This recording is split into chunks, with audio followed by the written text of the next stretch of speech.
Frankie Avalon finally talks about Ricky Nelson when he is 84. On September 18, 1940, in Philadelphia, Pennsylvania, Frankie Avalon was born Francis Thomas Avalon. His Italian-American family was working class, and they encouraged his early love of music. It was evident from a very young age that Avalon had a special innate aptitude. He was already learning how to play the trumpet as a child. This instrument would provide the basis for his initial professional triumphs and set him apart from many of his peers. Avalon's early musical talent rapidly led to chances. As a teenager, he started playing music in his hometown, and soon industry experts noticed him because of his musical talent and good looks. At first, he only recorded instrumental trumpet compositions, some of which were successes and showed off his technical skill. But it was his switch to singing that made him famous all over the country. Frankie Avalon was the perfect American teen idol. He had a clean-cut style, a pleasant smile, and a smooth, serious voice. Avalon had a streak of singles in the late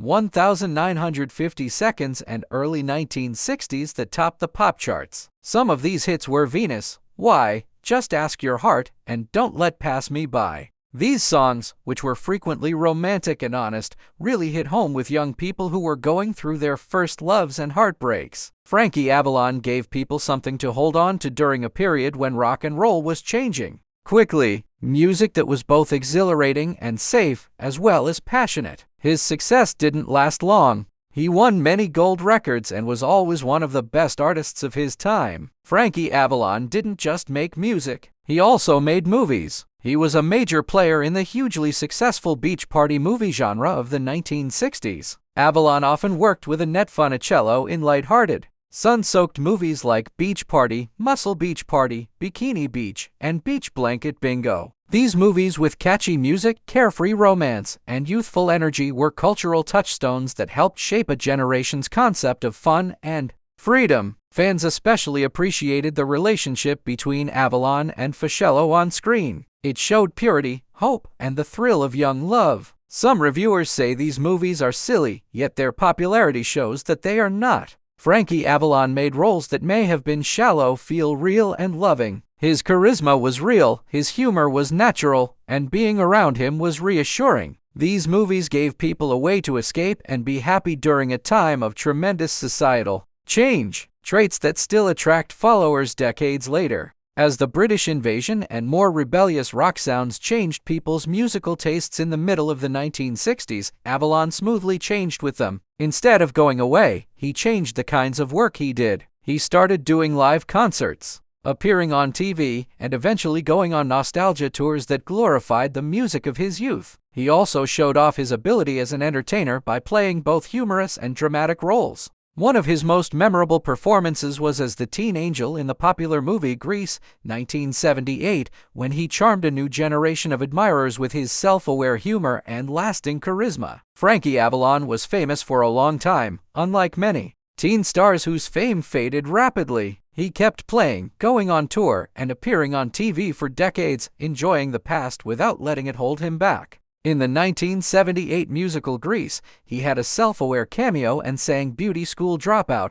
This introduced him to a new audience and showed that he could laugh at his own heritage while still honoring it. This moment confirmed his place as a cultural icon, someone whose impact went beyond time. Frankie Avalon also continues to make new fans happy well into the 21st century by making memorable appearances on some of the most popular music shows on TV. In 2007, he sang Beauty School Dropout, one of his most famous and loved songs again. He performed it with the 4 other female contestants, Kathleen Montean, Ally Schultz, Ashley Spencer, and Laura Osnes, who would go on to win the role of Sandy on NBC's hit reality show Grease, You're the One I Want. It was a tremendous link between two times, bringing together Avalon's old star power with the excitement and drive of up-and-coming young talent. For longtime fans, it was a joyful reminder of how great the song still is. For younger viewers, it was a chance to learn about the man who helped shape a whole generation of music. Avalon was still on TV in the present day. He was on American Idol, one of the most popular talent shows of the time, on April 8, 2009. Once again, he showed that he was popular across generations. People cheered and clapped for him after his performance since they knew how long his career had lasted and how great his voice and charm were. Avalon shared the stage with other musicians on a platform known for finding new talent. She was a living example of how iconic pop music and the individuals who made it would always be remembered. Avalon has stayed a lively and interesting live performer outside of TV. She is currently on a long-running concert tour that commemorates the golden age of early 1960s pop. He has performed with other teen superstars from Philadelphia, Fabian and Bobby Riel, as part of Dick Fox's Golden Boys. The presentation is a mix of nostalgia, theatrics, and poignant storytelling. The tour has brought together not only the performers, but also fans who grew up with their music and new fans who want to feel the enthusiasm of a time gone by.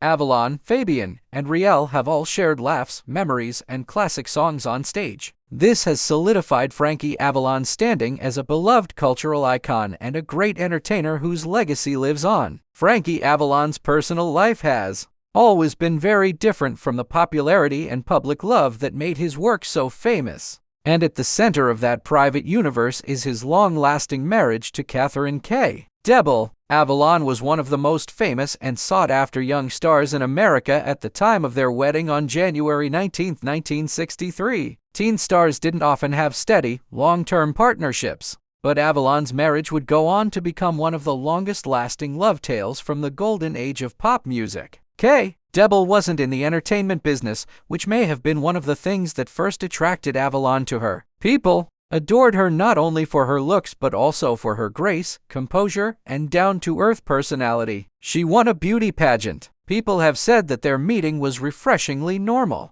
They are said to have met while playing cards at a friend's house, which is very different from the lavish Hollywood parties and industry events that Avalon normally went to. In that quiet, modest place away from cameras and admirers, a real bond grew. What started out as a fortuitous meeting quickly turned into a serious partnership based on shared values, respect for each other, and a desire for a secure existence beyond celebrity. Their wedding in 1963 was a big change for Avalon. He made a conscious choice to put his family first over the excesses that come with being famous when he was at the height of his fame. Many of his peers had rocky marriages, very public divorces, or personal problems, but Avalon was completely devoted to his position as a spouse. He has often said that Kay has been the one thing that has kept him stable over the years. Someone who kept him grounded, safeguarded his sense of normalcy, and helped him deal with the pressures of celebrity with humility and a sense of perspective. Their marriage, which has endured for more than 60 years, is a unique and amazing success.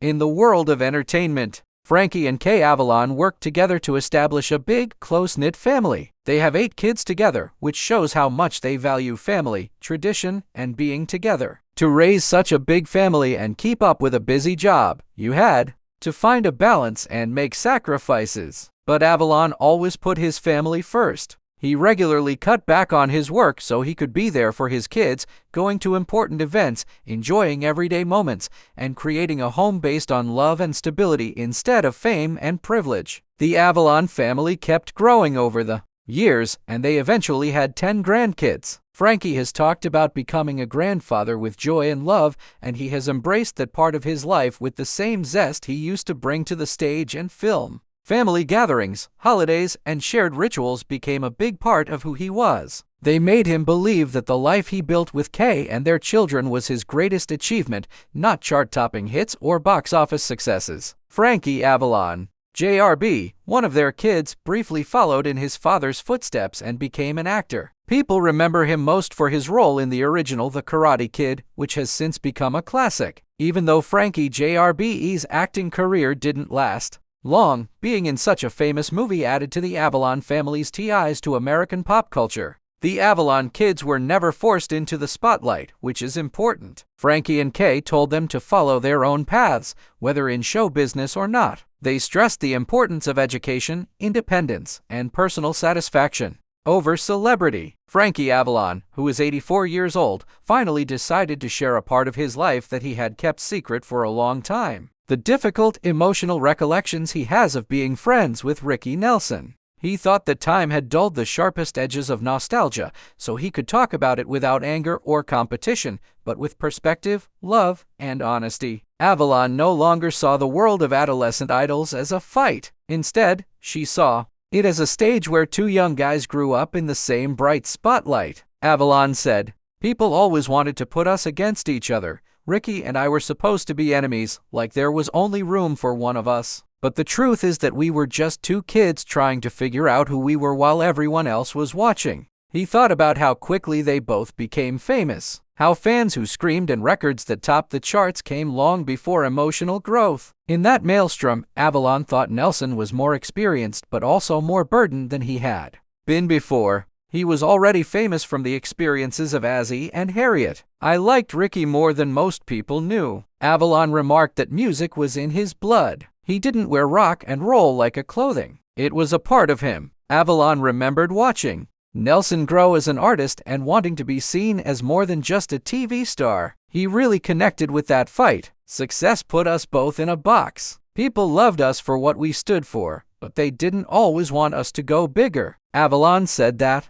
when they were younger, neither of them had the tools to talk about the stress they were suffering. People didn't sit around and speak about their sentiments back then. You smiled, sang, and came on time, he said. But Avalon could sense Nelson's subtle irritation beneath that glossy surface. Ricky wanted more than just applause. He wanted respect. And that takes guts when the business wants you to stay the same. As he got older, he regretted not saying things instead of saying them. Avalon said softly, I wish I had told him how much I admired his fight to be himself. We all believed there would be more time. Nelson's sad demise in 1985 made Avalon realize how short those early years really were. It hit me hard when Ricky left. It wasn't just losing a friend. It was the loss of a past that only we could grasp. Avalon is no longer an adolescent idol at 84. She is a survivor of a time when young talent was chewed up and spit out, with little thought for the future. People should have given Ricky more credit when he was still alive. He stated he stayed committed to his music even when it made him